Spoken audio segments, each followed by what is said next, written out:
Assalamualaikum warahmatullahi wabarakatuh.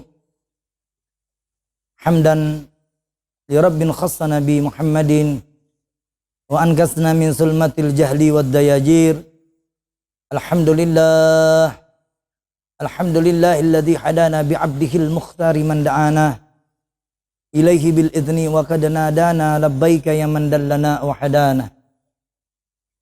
Allahumma salli wa sallim ala sayyidina Muhammadin nurika syari wa madadikal jari ujma'na fi kulli atwari wa ala alihi wa sahbihi ajma'in, amma ba'd. Ayyuhal hadirun, jamaah yang dimuliakan oleh Allah Subhanahu wa taala, pada kesempatan hari ini saya akan mengangkat satu tema tentang suri teladan yang dibawa oleh baginda kita Nabi Muhammad sallallahu alaihi wasallam. Alhamdulillahi rabbil alamin, di mana Rasulullah sallallahu alaihi wasallam bersabda, wa innaka ala khuluqin azim. Di dalam surat Al-Quran, Allah Subhanahu wa taala berfirman bahwasanya suri teladan yang dibawa oleh baginda kita Nabi Muhammad sallallahu alaihi wasallam adalah suri teladan yang sangat baik dan yang sangat pantas kita ikuti untuk mengamalkan hidup dan kehidupan kita.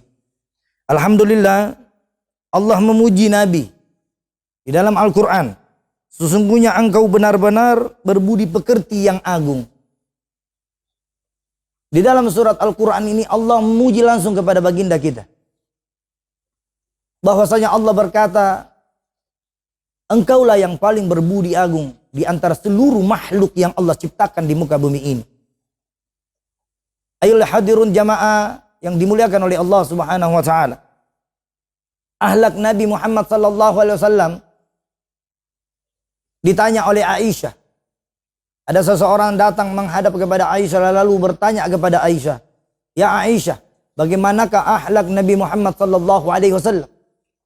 Lalu Aisyah menjawab, pertanyaan dari sahabat itu, sesungguhnya akhlak baginda kita Nabi Muhammad sallallahu alaihi wasallam adalah akhlak yang ada di dalam Al-Quran.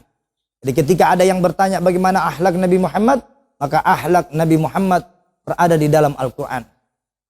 Ayyuhal hadirun jamaah yang dimuliakan oleh Allah Subhanahu wa taala, di dalam konteks lain pada dasarnya ketika kita mengerjakan semua perintah Allah, tentu dibutuhkan dengan akhlak yang mulia.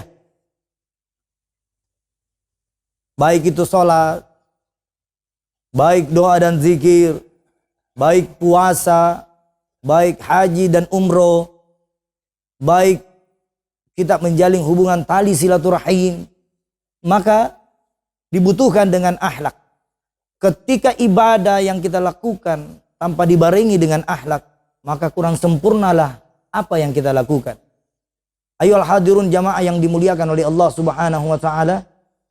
Saya ingin mengangkat satu kisah di mana Nabi Muhammad sallallahu alaihi wasallam dahulu kala melewati satu pasar, lalu ada salah satu penjual yang ada di pasar melempari baginda kita Nabi Muhammad sallallahu alaihi wasallam. Ketika Nabi dilempar, serta-merta Nabi tidak membalas lemparan oleh orang-orang yang membenci.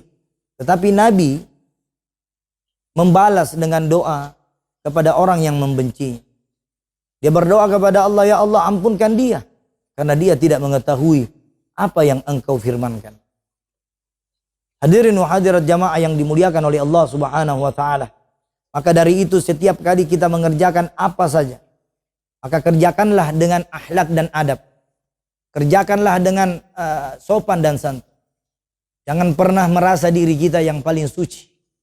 Jangan pernah menganggap diri kita yang mulia. Muliakan semua orang ketika kita ingin dimuliakan. Hormati semua orang ketika kita ingin dihormati. Maka dari itu, terciptalah kebahagiaan dunia dan akhirat. Sifat seorang muslim yang sebenarnya adalah menjaga jati diri kita dimanapun kita berada. Baik dalam keadaan berdiri, kita menjaga akhlak kita.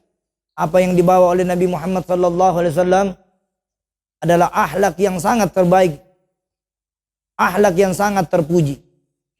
Allah Subhanahu wa taala juga berfirman, salah satu akhlak yang paling patut kita contohi adalah yaitu akhlak baginda kita Nabi Muhammad SAW.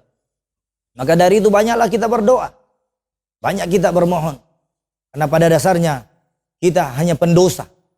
Seorang pendosa membersihkan dirinya dan menjaga akhlaknya dan adabnya. Baik akhlak kita kepada para pemerintah, baik akhlak kita kepada para ulama, para habaib. Kita harus mencintai mereka, memuliakan mereka, tidak menghina mereka.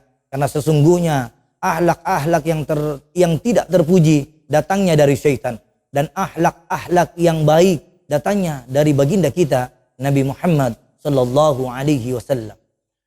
Saya ingin memberikan tips sedikit untuk bagaimana kita bisa menjaga akhlak dan adab. Tips yang pertama, jangan merasa kita lebih hebat dari orang lain. Rendah diri, menghormati, mencintai, memuliakan adalah salah satu aspek yang perlu kita jaga di dunia ini agar kita bisa menjaga 3 pilar yang ada di Sulawesi Selatan. Apa itu? Sipaka tahu, sipaka lebih, dan sipaka ingat. 3 pilar ini yang perlu kita jaga, maka insya Allah 3 pilar ini ketika kita dapat menjaganya dengan sebaik-baiknya, maka Allah melindungi kita di dunia dan di akhirat. Apapun yang saya sampaikan, kurang dan lebihnya, mohon dimaafkan. Wabillahi taufiqul hidayah. Wassalamualaikum warahmatullahi wabarakatuh.